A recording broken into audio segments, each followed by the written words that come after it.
Hey y'all, this is Cindy. I'm the Tireless Tangler, and I want to welcome all of you back to my channel.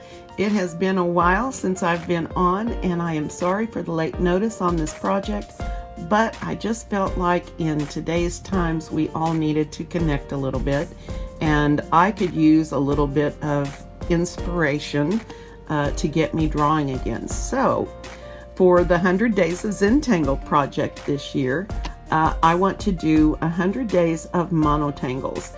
I don't know what format this is going to end up in. Last year, the 100 Days project sort of morphed as time went on, but that's what we're going to do.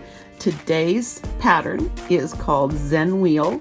It is by Melissa Bruce. She is here in the US, I believe. And this is day one of the 100 Days of Zentangle 2020. So I wanted to start out today by letting you know that you do not have to use Zentangle tiles for this project. I actually had someone in comments yesterday suggest using a sketchbook, which was an idea I liked so much that I have almost decided to change it up and do that for myself. However, today I'm going to use a tile. Zenwheel is a pattern that is sort of related to the pattern Cadent. So for Zenwheel, we are going to start, and this is what's called a focal point type of tangle, which means that it is sort of where the eye is drawn, and basically it's a well, I'll just do it. You'll see. So you want to start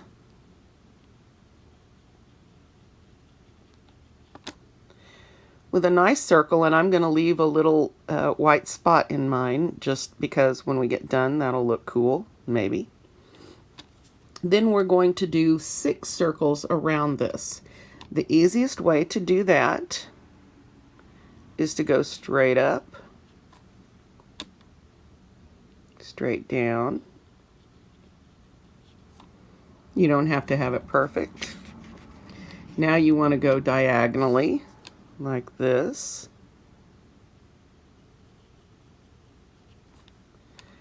And like this.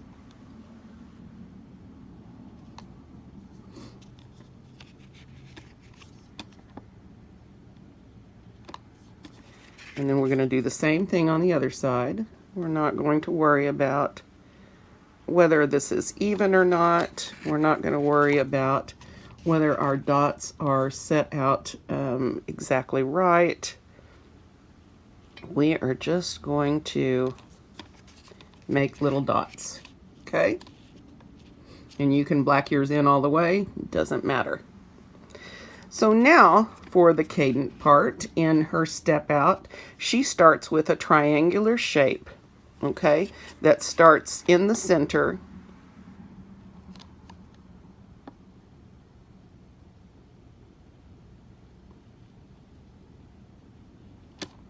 and hooks with a slight curve right around there. Okay, now the next one, you're going to put your curve all the way around going the same direction, okay? So we're going to start in the middle here.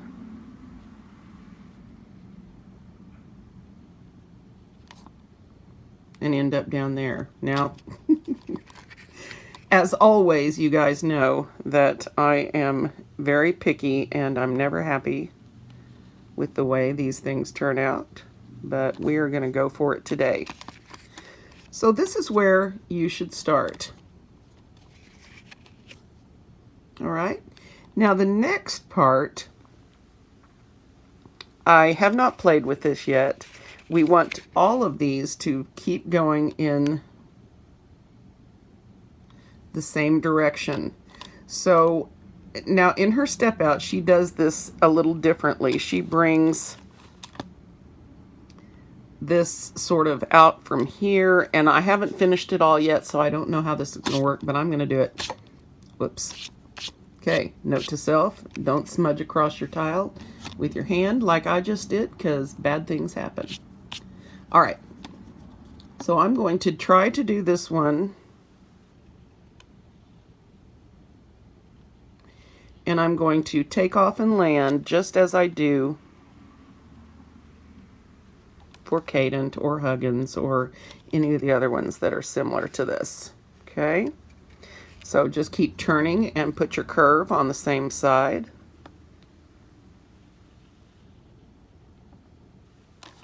As the others.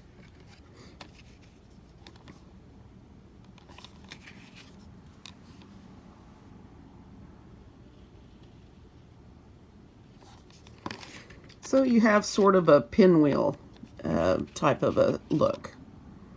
Okay? So next, she is going to go ahead and do the Cadent thing, which is go the opposite direction out. All right? And this looks like, at least for me, it could be a little bit pickier. I'm going to leave plenty of room between the edge and the outside of this.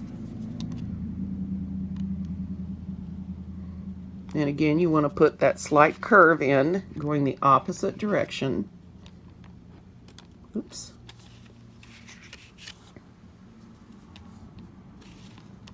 Okay, so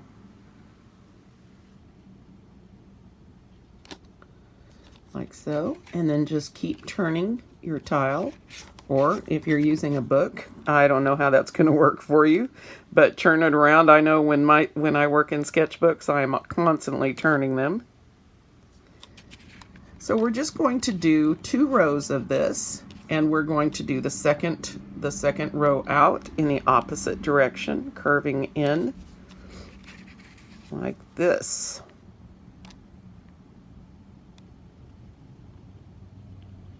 And you may want to get a scratch paper and practice this a little bit. All right, doesn't really matter which way is up, except for me. All right, so this is where we're at this step in the process. Now it is time for the magic to happen, and that is to join these little wing shapes. And let's see if I can get it right. All right, I believe this is supposed to go from the point here. So we're going to draw a straight line from this point and hook it up to this right here, okay?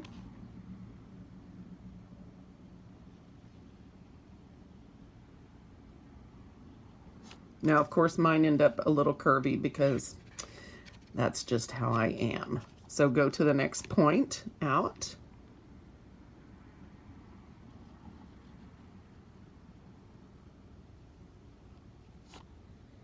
And connect that. This is similarly configured to the Zentangle pattern. Oh gosh, I'm going to start with you guys again this year. You're going to have to remind me of all the tangle names. What is the one I'm thinking of? Yeah, I'll come up with it eventually. It starts with a D. Anyway, this is what I mean. My pen tip got a little hairy there. This is what I mean by a monotangle. It's a tangle a single tangle that takes up your drawing surface or your string or whatever you've got this in. And we are going to play with this here in a minute and see what else we can do with it. Okay, now this is a little misshapen, but let's finish it up. Remember, art has an ugly stage. For me, that ugly stage is often overwhelming, but we're going to try this out. Okay, the next thing is to go to your tips again, and we're going to go about, let's see. Okay, so aim this way. Aim for this spot so that it's going to come in and land about here. And if you want, you can put a little dot there to help you angle that in. And then start at the point and put a curved line like this. Okay, and that way this line looks like it sort of goes underneath here. And I'm going to, these are going to end up being all blacked in anyway, aren't they? Okay, so again, I'm going to start at the tip, put a little tiny dot right there, about halfway right there, and I'm going to bring this down curved and repeat.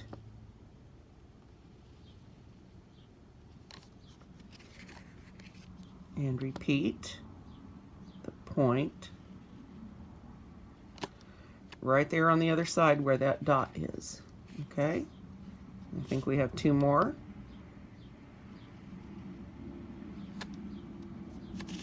And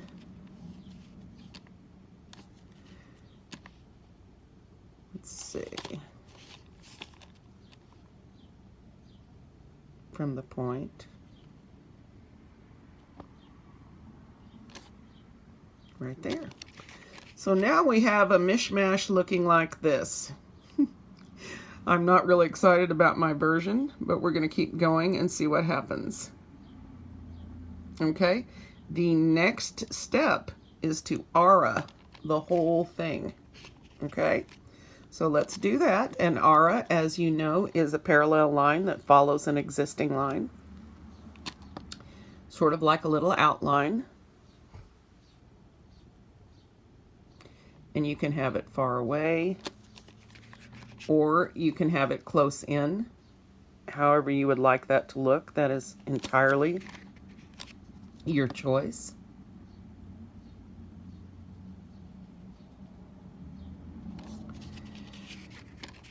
Now, if I didn't have this camera on top of me, I'd be turning this without lifting my pen. But, and I don't like this angle today, but let's try this. That's better-ish.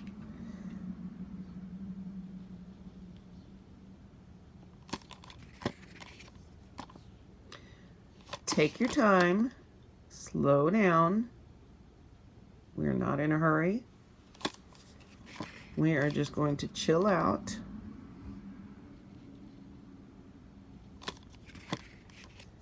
And take this on.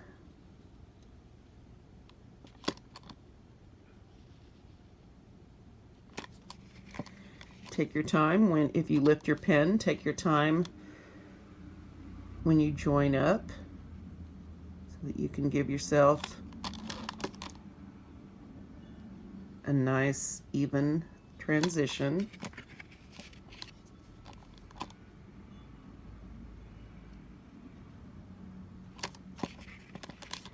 And voila. Okay. So this is kind of a mess, at least for me. But my question is, what can we do to make this more interesting? And I can think of several things to do here. So the first thing I'm going to do is I'm going to go through and sort of make these nice and even and make sure they attach and are connected on all sides. Okay.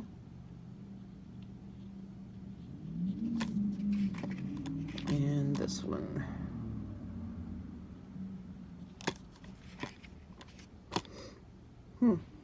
Okay. Now, what can we do to sort of make this interesting? So the first thing that occurs to me is that I want to treat this like Maria treats Huggins, which is to start with, she sometimes does a little aura line. Let's see, where should we aura? She usually follows the curving line and auras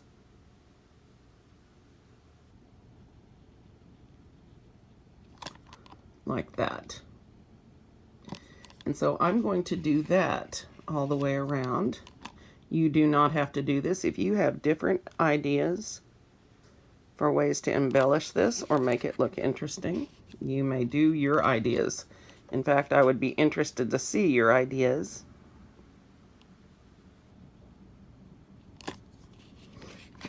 So all I'm doing right now is I am making a small aura that follows the lines that I very first drew on the page or on the tile from the center point. So I'm just going to aura all of those and see. That already looks much more interesting, doesn't it?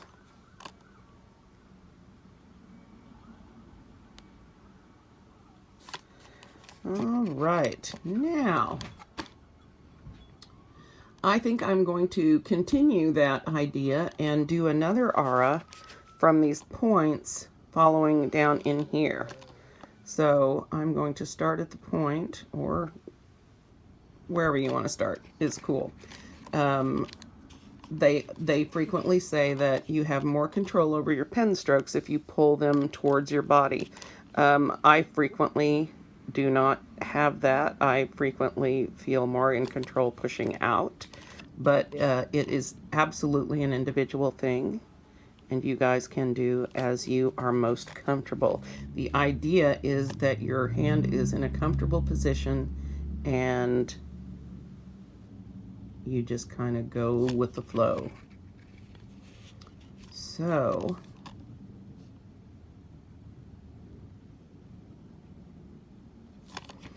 I'm going to do one more here. And remember, slow down, take your time. So this is interesting, and or more interesting.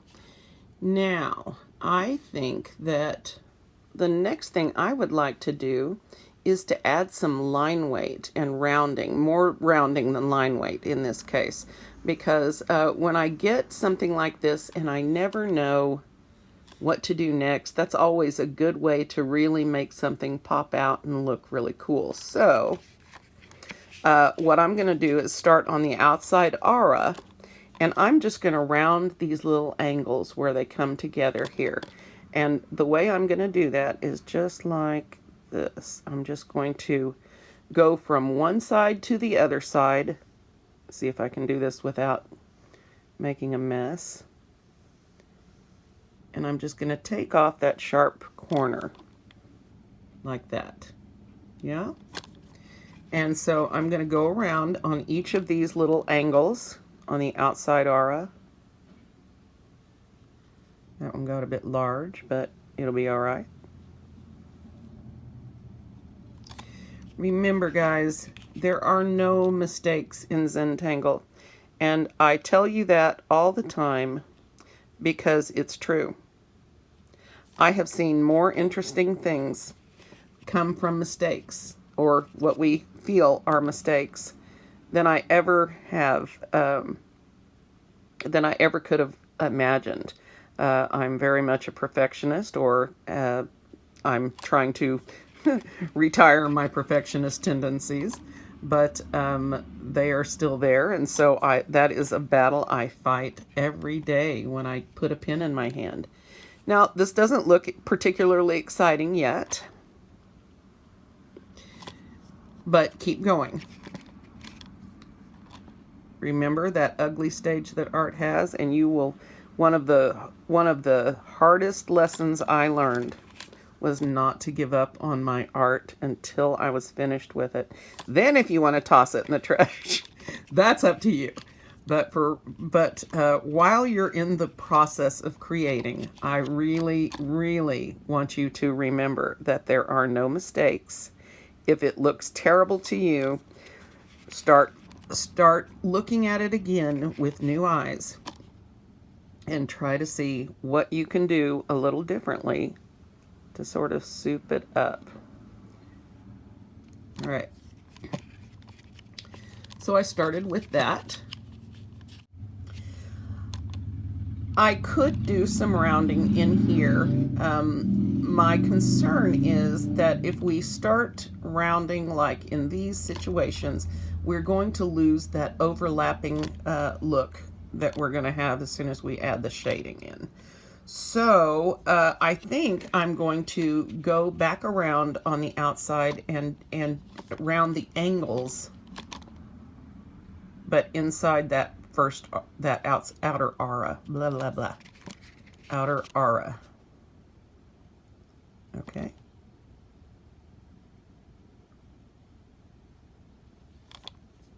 Not sure how that's going to work. We're going to try it out. We're going to find out, guys. All right.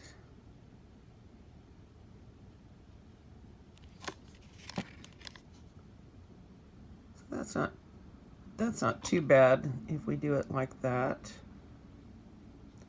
Although I think I messed up my overlapping thing there. We'll see. We'll see what happens. No mistakes. Relax, guys. This is not for an art show. This is for our own edification, for our own enjoyment. And my goal for us in this project is Zen. It is having a peaceful attitude, a peaceful heart, and putting aside our worries about the world and just focusing on what we can control in the moment, which is the stroke of the pen. I want you to focus on each stroke of the pen. Okay, so I've got a couple of little spots I need to fix around here. Now keep in mind, this is really close up, and I can't zoom out any further on this without messing everything up. But keep in mind when you're looking at your own art that this is about relaxing and not about perfection, Cindy says, as she tries again to fix some things. So now, what could we do else to make this a little more fun? We can embellish it. Now, we could fill each of these sections with tangles, or every other section. Okay, so I think to begin with, I want to re-emphasize my outer line. That's going to take these little rounding spots that we did and move them and sort of connect them a little bit better with that outer line and give us a more finished look. So this is something I'm terrible at. I will let you know. So I'm going to take my time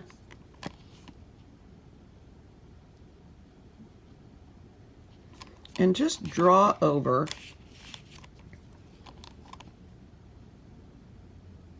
and give it a little weight.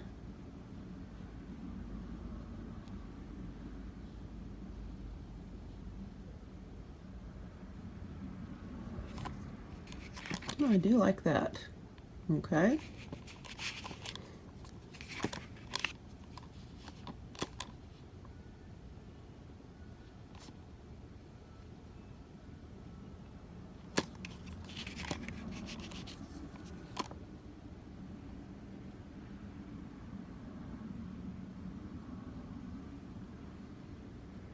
Take your time, go slow.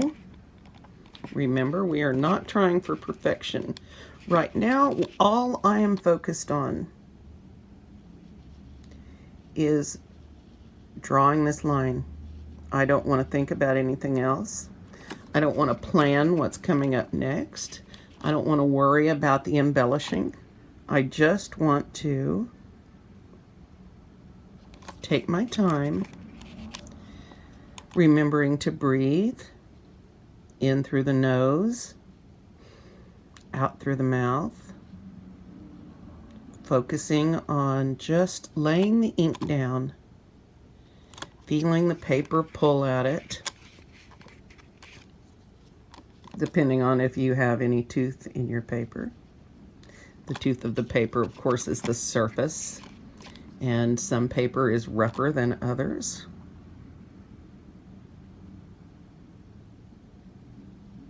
One of the great things about Zentangle tiles or hot press watercolor paper, which is essentially what this is that it has a nice tooth, meaning that the surface of the paper will sort of grab onto the ink pen. and the ink just flows into these. I think I'm going to go ahead and black those. If I change my mind later, I might put a dot of a gel pen in there. But for now, I just feel like it needs it. Okay, so I'm going to continue with this line.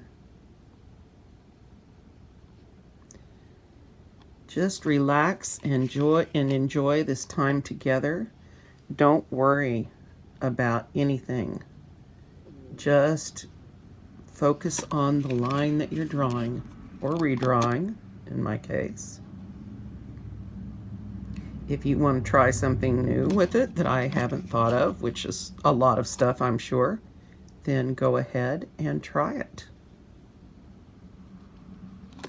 There is no right or wrong in Zentangle. There is only what you wish to do.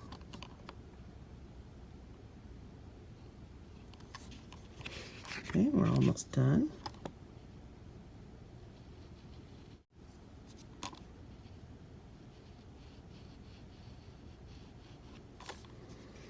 And voila.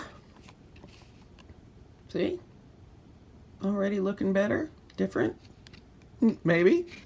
Okay. So the next thing I want to do is I'm going to take all of these center lines on the very inside, the very first lines we drew, and I'm going to redefine those. The reason for that being that I want to encourage the feeling that this part is going beneath this part. So I'm going to turn this and do that on each and every one. Okay? So starting at your middle dot, and just sort of darkening that line coming up on that one side to enhance the optical trick of this looking like it travels beneath. And just with this bits of line weight and rounding, I think helps sort of solidify this pattern and makes it a little less blob-like, at least in my opinion.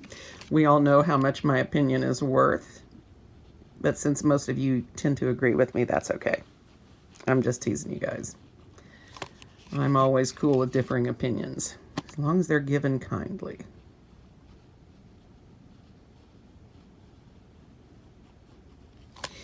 Now, you can see why I didn't want to put any rounding here, because that would connect this section to this section in a real way, and we wouldn't have our overlapping effect as much.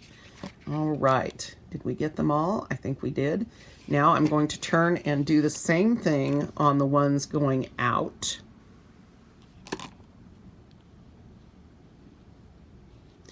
I really like this tangle. I really think I'm going to enjoy playing with it.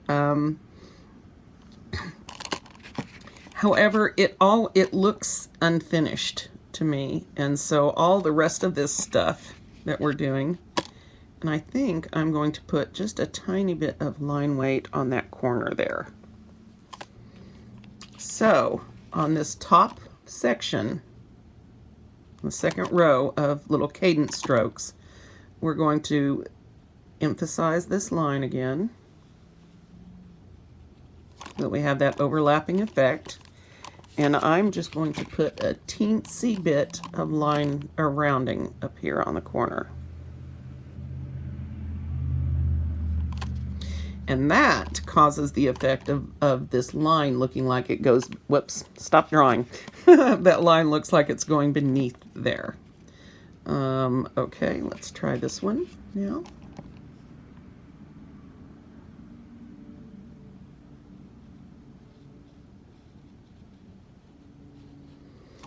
And again, my redefining or redrawing my lines is not always very neat and tidy. But that's not what I'm after today. I am after a time with you guys that I can enjoy and learn a new tangle and just not worry about things. And that is a gift. especially these days. So now my question is, do I want to mess with this overlapping piece? And I think initially I don't. So let's keep going to do these sections. I tend to get distracted. Again, if you guys have been with me for the last project, you know that I'm easily distracted. And keeping in mind that you are seeing this up much closer than you would if you were in the real world.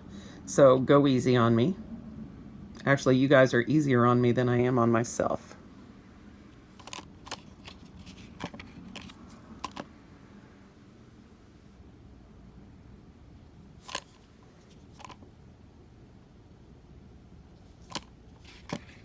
Okay.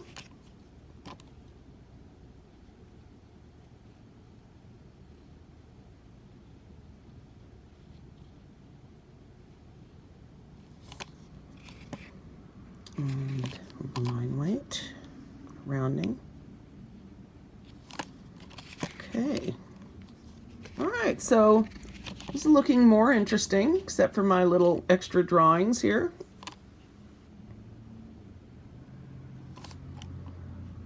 Okay, so now we can shade this,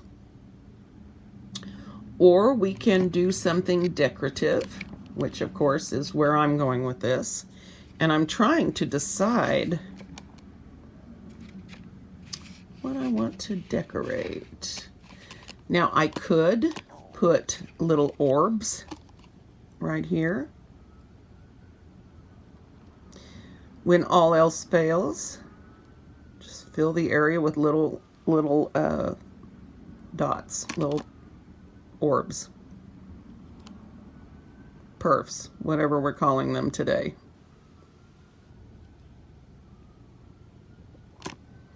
And so that really dresses it up. And if I do that, then I'm going to want to black in my little corners here.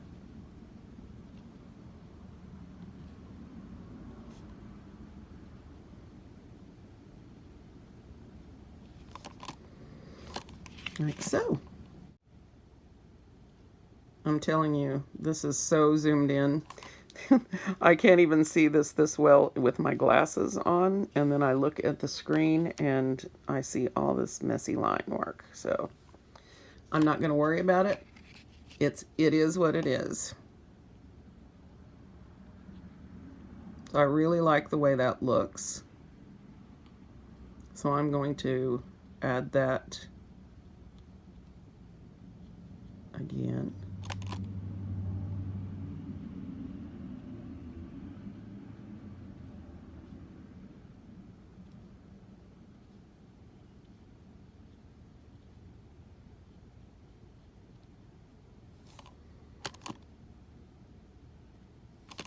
Okay.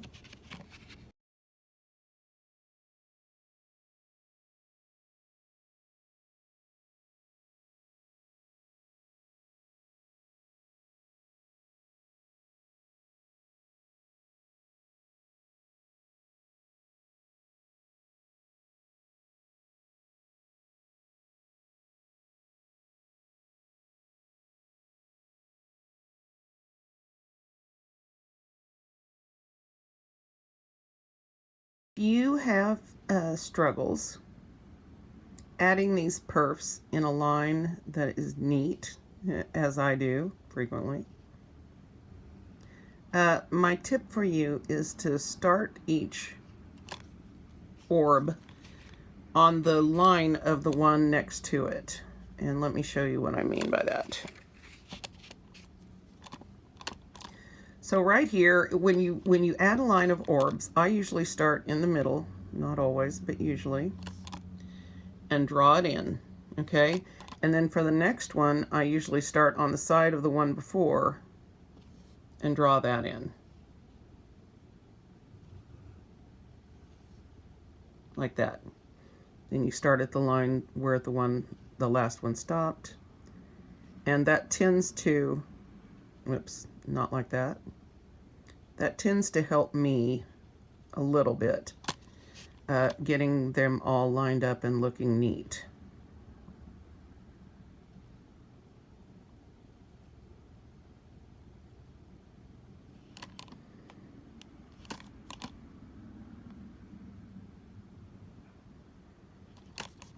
Okay. And see, just that, you know, despite the mess here, just that little bit of line weight makes a huge difference in how this presents itself. So let me quickly do these last couple.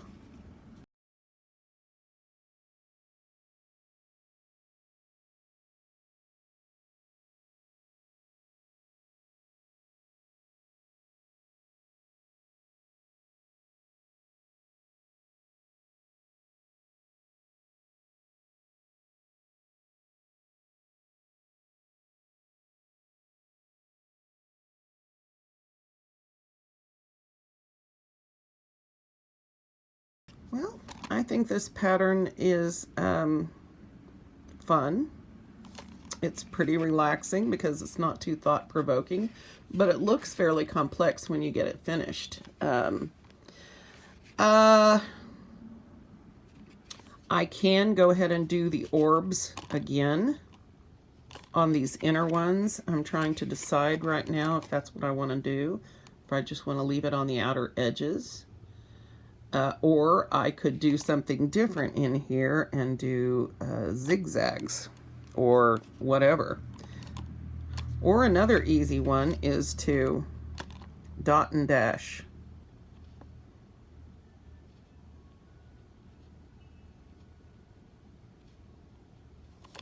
Just like that.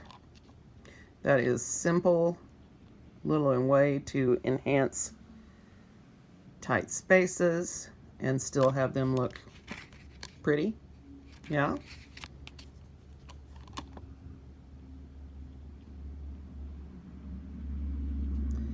Take your time and breathe.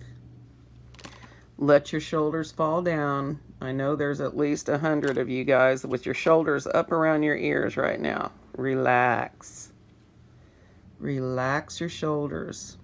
And when I remind you to relax, that's when ooh, I like the way that looks. I am reminding myself also to relax at the same time. Take your time putting your pen to the paper. It makes a difference. One of my biggest issues when I first started doing Zentangle was that I was in such a freaking hurry. And it makes a huge difference if you slow down. Huge difference. A lot of that problem, I think, comes from watching those of us like me who speed up our videos in spots to make them shorter. And I don't think people realize just how slowly the drawing process should go. I really like the dot dash look on this. I wish you could see it from further out like I am. I will do that. But this really looks, that's a really nice look on there. So, keep going.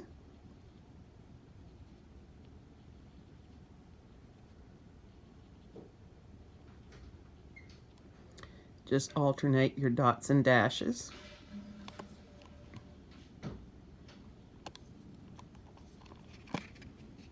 Just ignore that noise.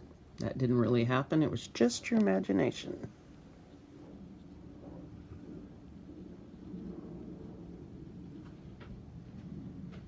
There we go.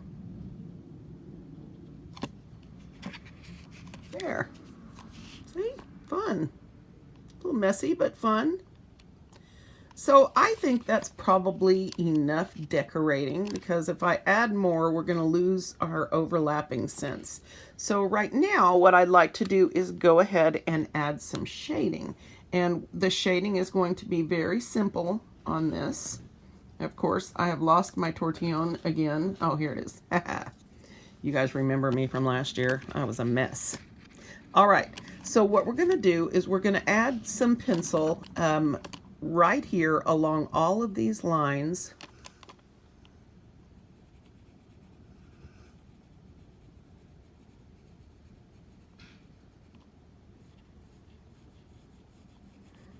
Try to make sure you get right up on that line. And then using your tortillon, if you don't have a tortillon, you can try a Q-tip with the ends really packed on there good, tightly. They don't work nearly as well, but you know, in a pinch, if that's all you've got, then that'll work. Okay? And just smooth that out a little bit. All right. And now I'm going to continue to do this along each of these lines that looks like they overlap. So the shading is going to go on the side where the lines look like they go underneath. Okay? We're going to darken that side so that it makes it look like it falls back beneath.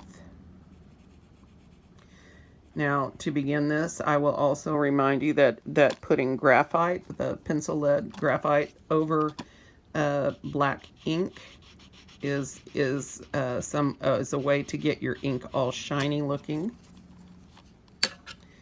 Again, make sure that you work your pencil right up here into the edges.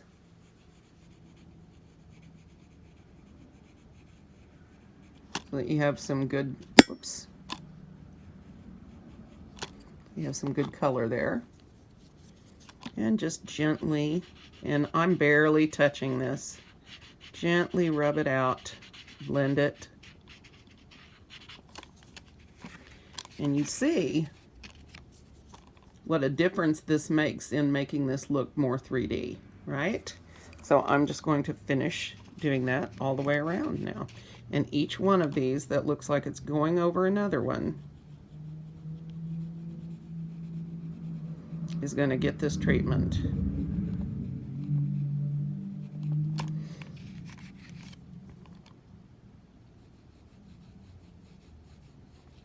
Now on these little wings that go out, you're going to want to put graphite on both sides.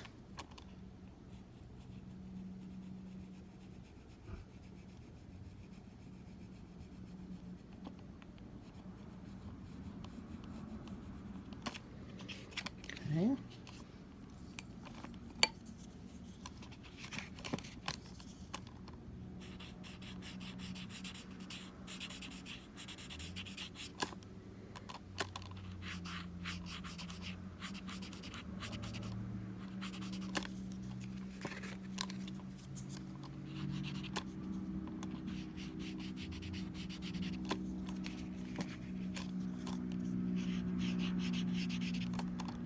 I will probably do a second shading run because my teacher and mentor, Annie Oken, would, well, she wouldn't say anything because she's awesome.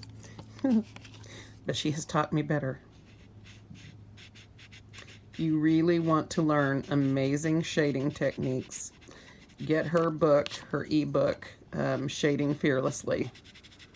It is so awesome and really, really helps. I lost my fear of shading while going through that lesson.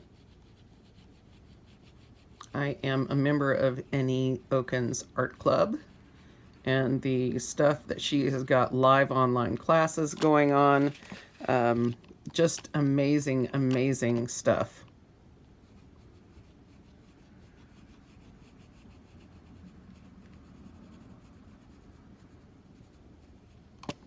And you'll see me sort of wiggling out. That's so I don't have this big pencil line. And it's a little bit more natural. Of course, I'm not a great shader. I do not teach shading on this channel. That is why I am always giving Annie her props, because she is just the best teacher ever.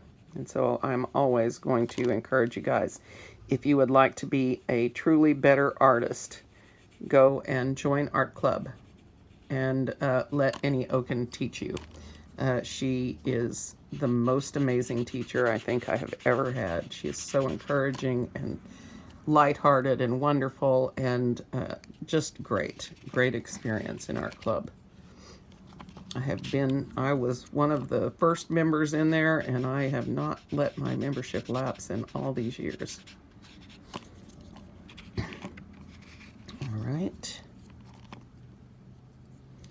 we're getting there. Makes a big difference, doesn't it? All right, let's keep going.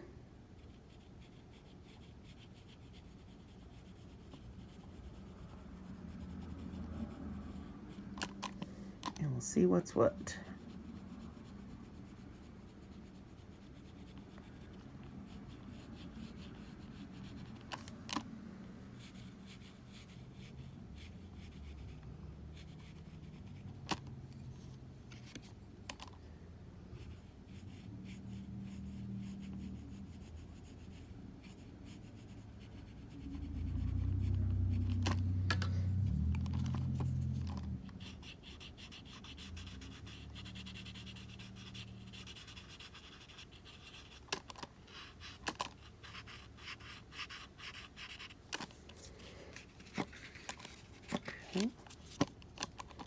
Almost there, guys. And we can put day 1 in the books. I am thrilled to be back online with you every day. Keep in mind that I have got a kid at home who is having to do school, who does not want to, and it takes all of my energy to keep us where we need to be with that. And so hopefully we'll be able to sort this out and get into a routine here over the next couple of weeks. And then it'll be summer and there won't be any school. And I'll be tearing my hair out, what's left of it. All right. My stomach's growling, it's lunchtime.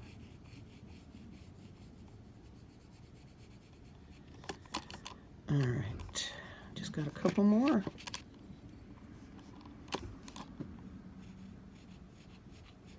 But you can see when if you're not sure what side you should be shading on, look at what the pattern is doing. And if it looks like it goes underneath something, that's the side you want your shading on. You don't want to shade on the side that continues.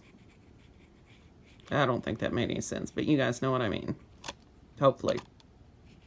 If you don't know what I mean, drop me a comment. Also want to mention, guys, if you have tangles that you want us to do, even if it's something that we explored last year, I don't mind. Drop them in comments. Drop the tangle names in comments. I would appreciate it if they were tangles that could be found on Tangle Patterns. That way everyone will have access to them. But I'm not making that a hard, fast rule. I think last year we did 1 or 2 that were not on Tangle Patterns. So it just for informational for everybody that's new, who's not used to knowing where to look. Sometimes you can find pattern step outs on Pinterest. I have a huge pattern step out section, but I stopped adding to it because I don't need to know them all anymore. When I started, I needed to know them all, but now I do not. I run across ones that I really enjoy and I'll try them out. And what I am learning to do is appreciate the versatility of the original Zentangle patterns. That is pretty cool to experience. So anyway, I'll stop saying sometime today.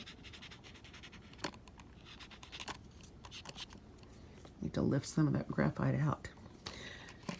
But don't tell anybody. I won't do it on camera. I did that last year. All right, so here we are.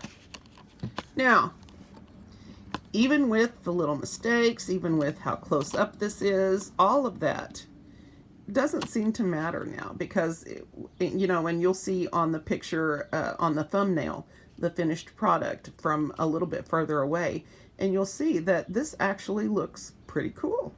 I like it. There are other things that I think I would enjoy trying out on this if I had the time. But for today, I think I'm going to find a little section to put my chop on. Now, a chop, for those of you who are unaware, is like an artist's mark. It's like a signature, but it's a shortened, sort of chopped up way to do that. So if you want to know about chops and where they came from, I believe they come from Korea. I don't remember. But it's basically an artist's mark. So you can do whatever you wish. Most people use their initials in some way. Maria Thomas changes her chop every time she does it, depending on the type of drawing that she's doing, which I find very cool. And so sometimes I will change mine up a bit.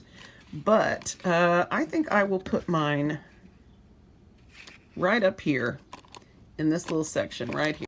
So my chop is a mixture of my first initial and last initial, and I turned my last initial upside down. So C, and then I turned my P upside down. Like that is the basic. And I usually sort of ribbon it up. I like to leave a little sparkle in there sometimes. Your chop should be just as artistic as the rest. Take your time with it. Get a notebook paper if you don't have one and sort of play around. And you know, I've changed mine since I started. I had one that was different. It was less what I consider elegant. So, and when I'm in the mood, I just dress it up a little bit with some dots. And they seem to go really well in here. So I'm going to leave them. Here. That's my chop. CP. All right, guys. This is, Zenwheel by Melissa Bruce. This is April 7th, 2020, and this is day 1 of the 100 Days of Zentangle 2020. I hope that you guys have enjoyed this video. I hope you took your time and relaxed and did this along with me. If not, I hope that you will join me tomorrow in drawing. You can follow me on Instagram at The Tireless Tangler, and you should be able to search and find me easily like that. And that is also my Facebook handle. I should let you guys know I am avoiding social media like the plague lately, and so I don't promise that I will be on very much. I have not been on Facebook in 9 months.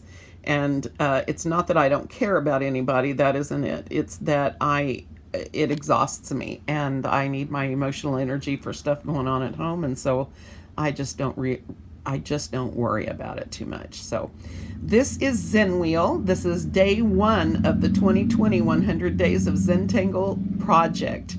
Thank you all for joining me. I hope I will see you tomorrow, and get tangling.